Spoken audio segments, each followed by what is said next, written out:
الحاج مصطفى فاهم نفسه انه يعني ايه اجمد واحد في الكون، ماشي، فراح يتكلم مع النادي الاهلي في ايه؟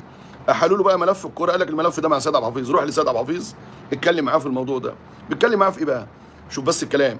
اي زيزو له 83 مليون عند نادي الزمالك، اي مبلغ اتحاد الكوره يقرر خصمه النادي الاهلي يكمل.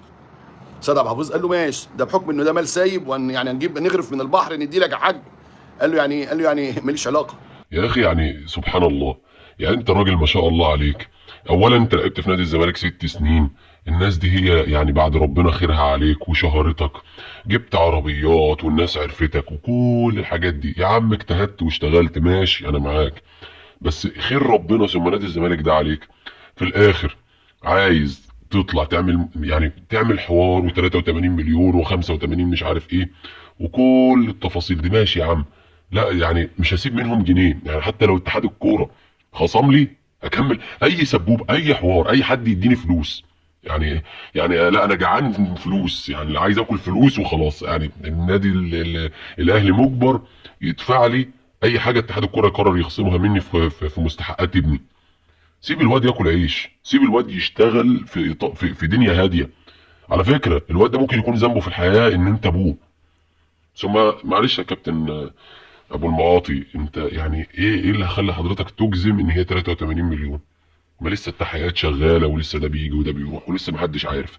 ليه حضرتك يعني مصمم ان هي 83 مليون او بتقولها كده كانه حاجه يعني حقيقيه 100%؟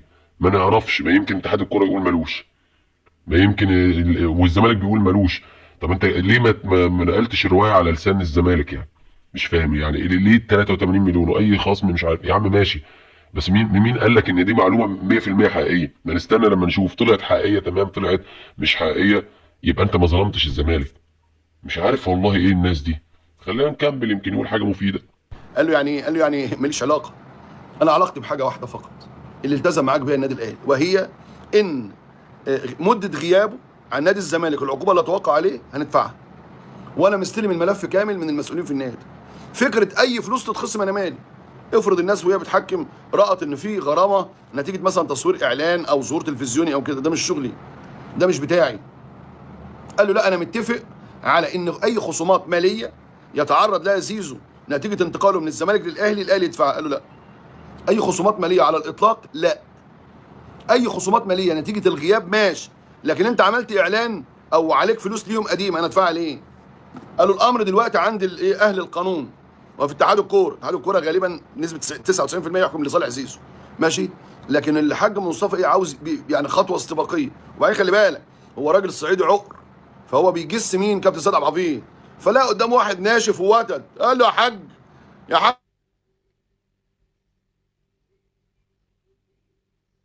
كده. ورفض رفض كامل فكره ان انا عشان انت جاي للاهلي فانت لا اللي انت عايزه تاخده، لا طبعا، لا طبعا. فسيد عبد الحفيظ يعني ادى ضربه موجعه مؤلمه للحاج لوالد زيزو، ماشي، وهو بيكلم ده الكلام ده خلال الساعات الماضيه، ان اي فلوس تتخصم يا كابتن الاهلي يتحملها. قال له يا كابتن مش اي فلوس الاهلي يتحملها، الغياب وده كان قرار زيزو انا هتحمله. لكن افرض بقى حاجات اعلانيه، حاجات تعاقديه، خصومات سابقه، قال له زي ما اتحاد الكوره هيقول احنا هنعمل. لكن تيجي تقول لي لا لازم، لا مش لازم. مين اللي لزمه؟ مين اللي قال ان انا لازم ادفع كل حاجه؟ انا ما ادفعش كل حاجه. قال له يا كابتن سيد ده اتفاقنا. قال له لا، اتفاقك الاضرار التي تقع عليه نتيجه انتقاله للاهلي. انا مستلم الملف صح. قال له يعني الاضرار اللي تقع عليه انا ادفعها. الخصم مالي هناك ده شق قانوني، ده شق قانوني مش حاجه تانية. القانون بينص على خلاص في حاجات قديمه، خلاص انا ادفع لك ليه؟ حاجات نتيجه الظهور التلفزيوني وانت قبضت نتيجه الظهور التلفزيوني انا ادفعها ليه؟ حاجات اعلان انا ادفعها ليه؟ انا ادفع فتره الغياب فقط، وده التزام النادي الاهلي معاك ومع زيزو. يا راجل يا محترم، يعني قرار الغياب اللي الاهلي يتحمله مع زيزو ده كان قرار زيزو؟ قرار الغياب عن تدريبات الزمالك في الفتره الاخيره اللي هو قعد ما بيروحش فيها دي، متاكد انت انه كان قرار زيزو؟ يا راجل اللي علامه الصلاه في اورتك قد كده يا راجل، يا صحفي، يا جامد، يا نجم الجماهير، كان قرار زيزو ما كانش قرار اداره الاهلي اللي تعاقدت معاه ومش عايز اقول حرضته انه ما يروحش. تمام. بعدين سيادتك بتقول يعني اتحاد الكوره 99% يحكم لصالح زيزو، طب دي جبتها منين؟ ماشي، في اوراق وفي ادله وفي يا عم انت لو عارف ان 100% استنى لما الشق القانوني يتم حسمه والناس تتكلم والناس تقول لك ان ده قانونا تمام مفيش اي جدال فيه 100% الراجل ده معاه حق، او 100% النادي ده معاه حق. باي صفه قانونيه حضرتك بتتكلم وبتقول 99% اتحاد الكره يحكم لصالح زيزو؟ بس والله بغض النظر عن ده وده، انا اول مره احس ان لا اللي يعني ان سيد عبد الحفيظ ادارته للامر ده مع راجل زي الحاج لا مؤاخذه مصطفى ده، لا عجبتني والله، عجبتني. اصل لو ساب له الحبل على الغارب، يعني لو ساب الباب مجال مفتوح كده تبص تلاقيه ده بقى طالع لك في كل شويه بسبوبه، انت فاهم؟ اصل غيابات ابني، اصل غيارات ابني، اصل حفاضات ابني، اصل البامبرز بتاع فاهم؟ اصل الحضانه، اصل المدرسه، اصل البنت بنت ابني، اصل الواد ابن ابني، فاهم؟ فهتلاقيه بيدور على اي سبوبه كده يطلعها من ورا الواد، فاهم؟ اصل الحلاق بتاع ابني، اصل كذا. لا، فانت الحمد لله انك انت قفلت الباب عليه من بدري عشان بس ما ياكلش دماغك، انت فاهم قصدي؟